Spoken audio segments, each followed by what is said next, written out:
And here we are. What's up, everybody? Training intensity.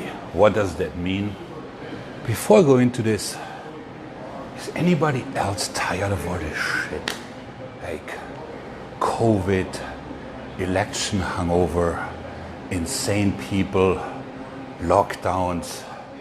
I feel like I want to go to bed and tell somebody like, wake me up in June when this is over. Like, I'm exhausted. But let's talk about training intensity. So training intensity, you ask the average gym person, and the picture that comes to mind is sort of pre-COVID, 4 dudes on a bench, 1 benches and 2 other ones do like sort of a deadlift row, and the 4th guy says, yo, Jimmy, you got this. It's intensity, right? But it's not, okay? So when you think about intensity, you want to think is what you're trying to do. So via intensity in training, you want to force your muscle into more work, right?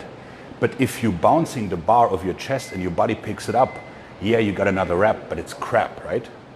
So intensity actually happens more like within the inside. So before you even start, you can create intensity. So let's say imagine I'm sitting here, I'm doing a leg extension, right? You can't see my feet, but you get the idea.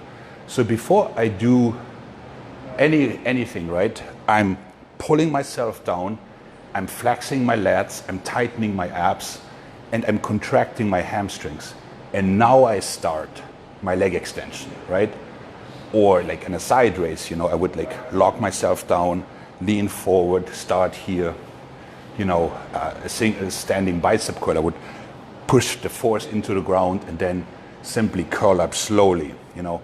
So even though that's not visible to the naked eye, I have created a great deal of intensity without screaming or being red in the face, right?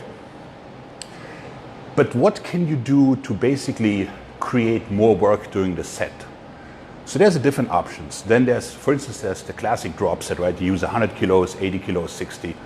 That's one way. Then something I like to do, and we talked about this many times, is a mechanical drop set. So a mechanical drop set is basically a set that starts with the target muscle only and then recruits other muscles as you fatigue. So let's say you're doing stiff arm lat pull downs, that's only your lats. And then you fatigue and you get sort of like a parallel grip. And then you fatigue even more and you go underhanded to recruit the bicep, right? Or for the chest, you could be going just flies and then into a press to, you know, include the triceps.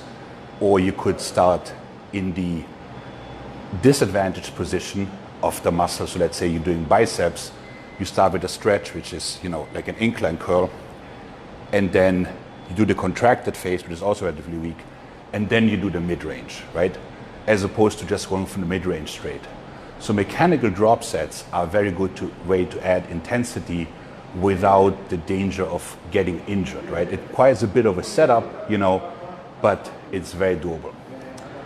Then the other option is partial reps. So partial reps are an interesting tool. So if we assume that the muscle is strongest at midpoint, so let's say you're in a chest press, right, and you're failing, you're most likely either gonna fail down here or on top, depending where your strength is. But your chest fibers, they would have some juice left at midpoint. So, you know, in a controlled manner at a cable or so, you could get a couple more reps at the strongest phase, which is the midpoint, right? That would also go for the leg press or something like that, right? And then another option is posing or isometrics. So let's say you're doing a bicep curl and you're just coming to you're feeling like maybe you help yourself a little bit and then you just hold it up here, right? Or you could finish your set and then hit a pose, like, you know, depending how empty the gym is.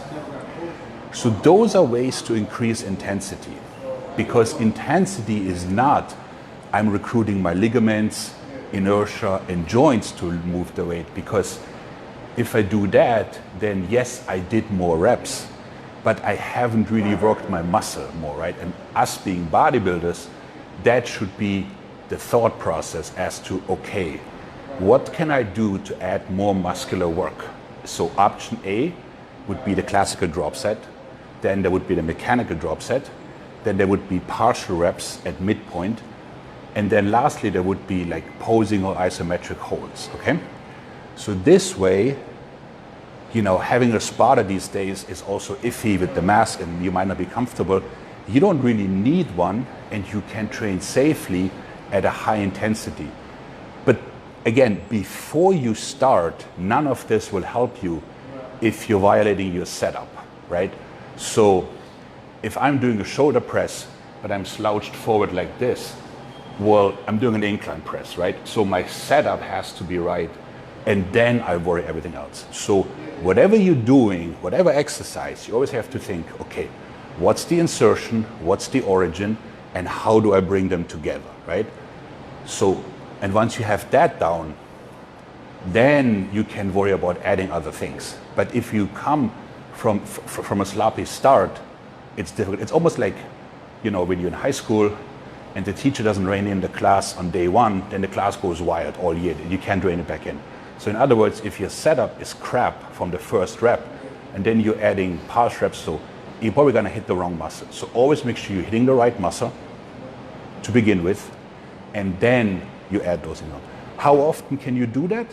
I think those you can do pretty much every workout, because the difference between what we're talking is mechanical failure, right?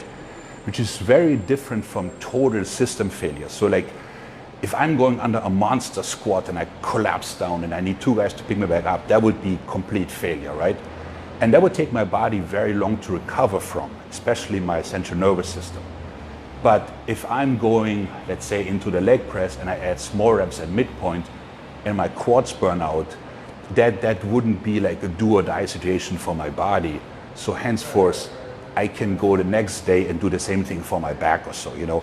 Whereas I couldn't do a monster squat and then a monster deadlift in, you know, 2 days in a row. So the central nervous system would simply burn out. And we all know that muscle growth, there's frequency and tension. So the more often you can train with great tension, the better you will look. By the same token, the more often you run yourself into the ground, you know, trying to get partial reps out of a heavy lift. Like, for instance, that is the reason why I stopped using dumbbells for chest, because I was getting up to 140s, 150s, and it became simply too dangerous to rack them by myself, right? So then I decided, you know what, I just can't do them, but it's just stupid, you know? So in other words, intensity is not screaming, yo, Joey, you got this. It's perfect setup, working the target muscle, and then adding what we debated, you know, like partial reps at midpoint. If it's a single joint exercise, like, you know, say doing leg press, leg curls, you can just, you know, get a couple little reps in, or bicep curls in the middle, or so on and so forth. Setting up a mechanical drop set, such as chest flies, squeeze press, or something like that. Or, like I said, isometrics, you know, like you could just simply go into when you then with your chest cables or whatever, you just hold the squeeze and, you know, something like that, you know. So very tense times, everybody. Just, you know, be safe, don't do anything stupid. And I see you on the other side. Mike out.